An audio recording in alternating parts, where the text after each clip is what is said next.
Ibu. Waalaikumsalam. Bisa minta waktu sebentar Ibu? Bisa. Terima kasih Ibu sebelumnya. Jadi di sini saya selaku calon guru penggerak angkatan 6 sekaligus tempat tugas juga di sini, ya, di UTD Asistensi terkait. Di sini saya ada tugas nih Bu, ingin mewawancarai Ibu selaku pimpinan kepala sekolah di SD ini.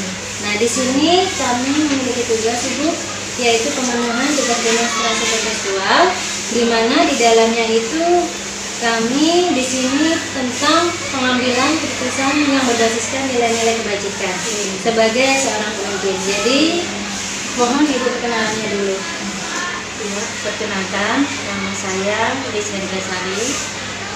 Di sini selaku kepala sekolah UPTD SD 1 terkait. Dan perkenalkan, ini adalah Bu Umi Solika yang juga adalah guru kami, yang mana beliau adalah CGP angkatan 6. Nah Ibu, ya, terima kasih ya Bu ya. Nah di sini adapun Ibu tugas kami itu sudah ada panduannya, yaitu draft pertanyaan yang akan saya ajukan kepada Ibu selaku pimpinan di UTD Negeri 1 Kedet ini. Yang pertama Ibu selama menjadi kepala sekolah di UTD Negeri 1 terkait, apakah pernah mengalami suatu masalah yang Ibu hadapi? Nah jadi sebagai pemimpin, di mana masalah tersebut Ibu menimbulkan suatu dilema dalam penyelesaiannya. Nah jika ada, boleh nggak Bu ini Ibu berbagi pengalaman atau berbagi cerita kepada saya beserta cara penyelesaiannya? Oke. Sebenarnya setiap masalah itu pasti ada dimanapun kita bertugas, tapi tergantung kita juga. Contohnya dilema yang kita alami sekarang. Kebetulan alhamdulillah ya, baru-baru ini kita mengalami itu, dan mudah-mudahan ini bisa menjadi suatu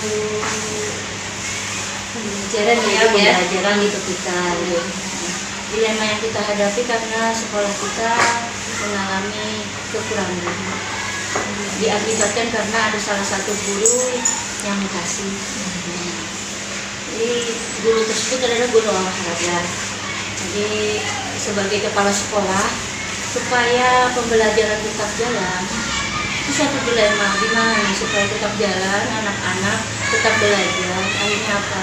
Bagi kepala sekolah, kita mencoba mencari identifikasi masalah. Oh ternyata masalahnya kita nggak punya guru olahraga. Kita sama-sama cari opsi dengan cara tetap bersama. Nah kebetulan kemarin kita ada 3 opsi ya. Nah, jadi opsi pertama adalah kita guru kelas merangkap semua mata pelajaran. Ya. Yang kedua guru matkal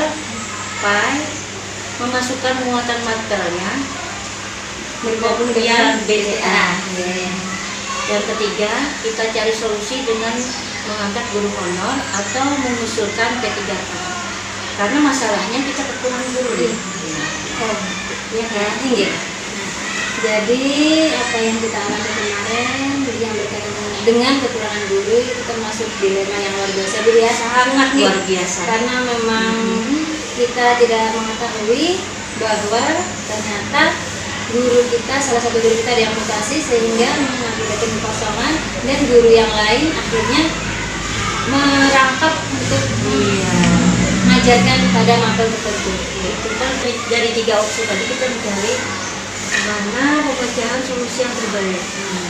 Jadi kemarin kan kita sama-sama mengambil kesepakatan. Akhirnya guru mapel memasukkan muatan BTA-nya dalam pembelajaran tanpa menambah yang mengajarnya Bu ya. Supaya apa? Supaya pembelajaran berjalan dengan baik.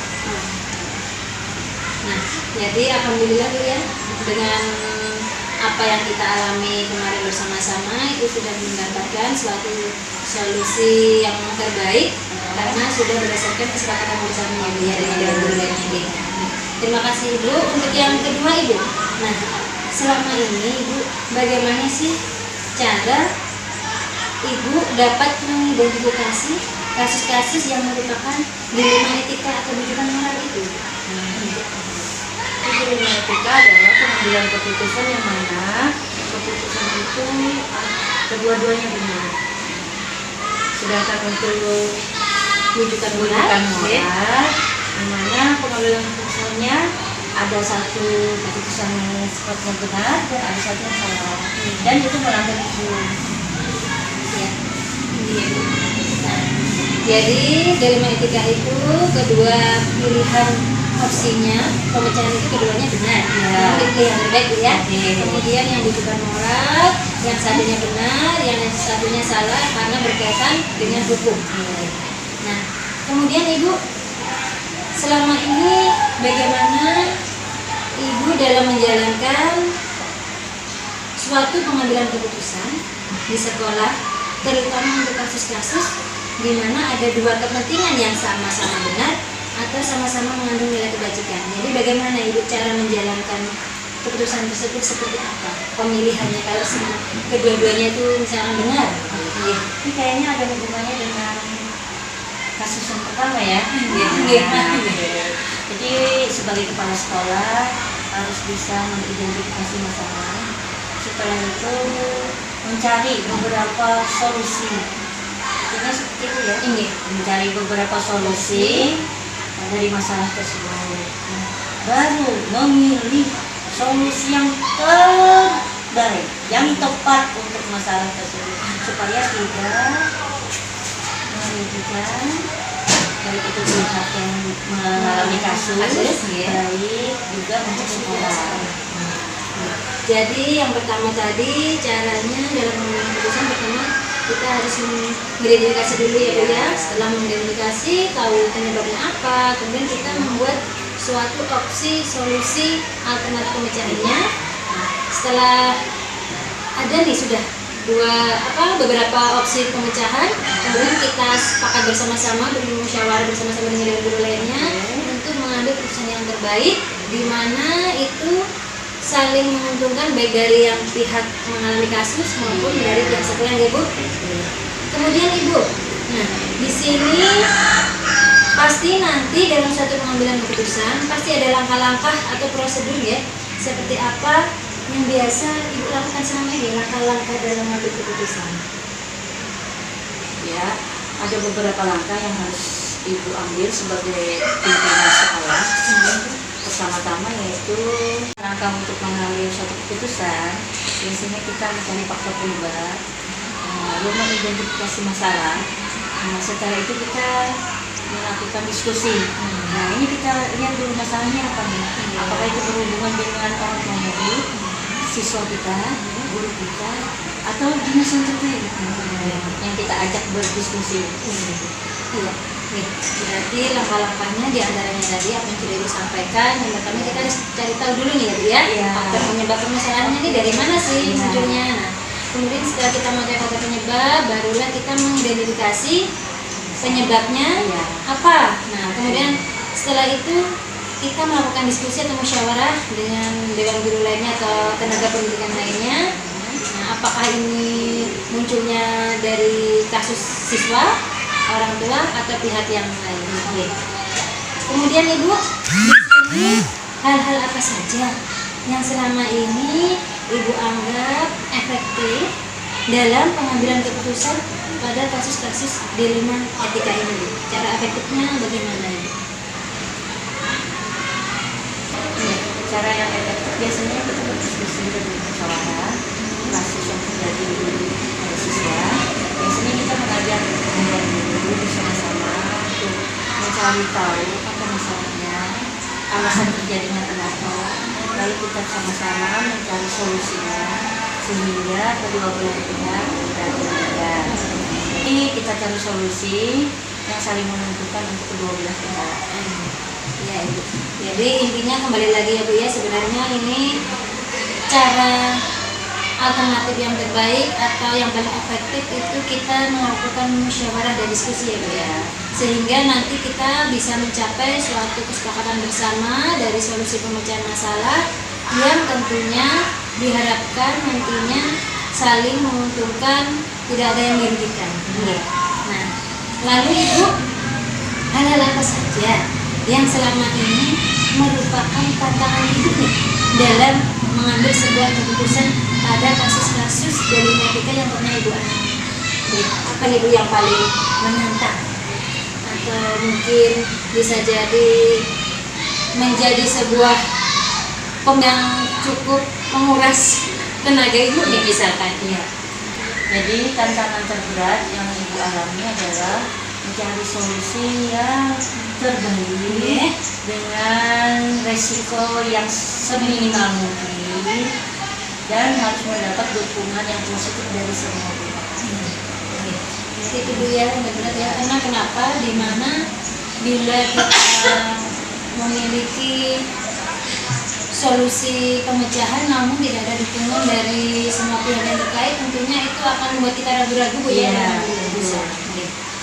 Nah, kemudian Ibu, apakah Ibu memiliki jadwal tertentu dalam sebuah penyelesaian kasus dilematika?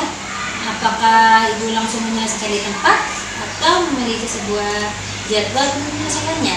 Bentuk atau prosedur seperti apa yang Ibu jalankan? Sebenarnya tidak ada jadwal, tapi bagaimanapun yang namanya masalah harus kita selesaikan secepatnya sehingga tidak berlarut-larut dan tidak akan membawa dampak merugikan diri kita semua.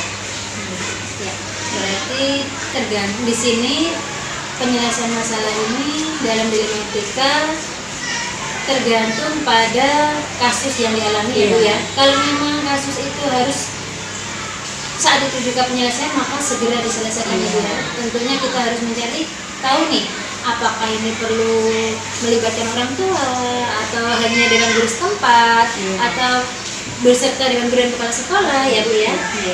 Nah, apakah ada Bu seseorang atau faktor-faktor apa yang selama ini mempermudah atau membantu Ibu dalam pengambilan keputusan dalam kasus-kasus dilematika yang pernah Ibu alami? Jadi adakah Pasti setiap permasalahan, karena setiap permasalahan tidak bisa Ibu selesai. Terkadang Ibu harus mengajak diskusi, baik itu seseorang maupun dewan-dewan guru yang memang bisa memberi masukan ke Ibu. Jadi biasanya ada orang-orang tertentu yang akan Ibu ajak bicara, sharing nih, kita saling sharing. Dalam melakukan memecahkan suatu kasus biasanya Ibu melibatkan guru, melibatkan orang tua murid apabila itu kasusnya memang perlu itu. Tapi apabila keputusannya harus Ibu sendiri yang mengambil, Ibu harus mengambil keputusan itu sendiri. Ya, jadinya tentunya faktor yang bisa mempermudah Ibu dalam mengambil keputusan bila mana memang memerlukan dukungan dari dewan guru, maka melibatkanlah dewan guru maupun orang tua jika mana memang harus orang tua terlibat. Nah, kemudian Ibu yang terakhir nih, dari semua hal yang telah Ibu sampaikan, apa nih Ibu pembelajaran yang dapat Ibu petik dari pengalaman Ibu setiap mengambil keputusan yang membuat Ibu mengalami dilema etika? Ini pembelajaran yang berharga Ibu ya. Pengalaman yang berharga tentunya setiap orang kan punya masalah. Setiap orang punya masalah dan harus bagaimanapun masalah itu harus dipecahkan supaya tidak berlarut-larut. Oleh sebab itu kita harus belajar menjadi individu yang bertanggung jawab. Satu ya, individu yang bertanggung jawab. Kedua, tidak berpihak kepada anak. Dan ketiga, kita harus juga menanamkan nilai kebajikan di dalamnya. Karena kita sebagai manusia sosial. Jadi luar biasa Ibu ya, pembelajaran yang berharga atau pengalaman berharga, yaitu setiap manusia tadi yang sudah Ibu sampaikan pasti memiliki suatu masalah, namun masalah tersebut jangan sampai dibiarkan berlarut, segera diselesaikan.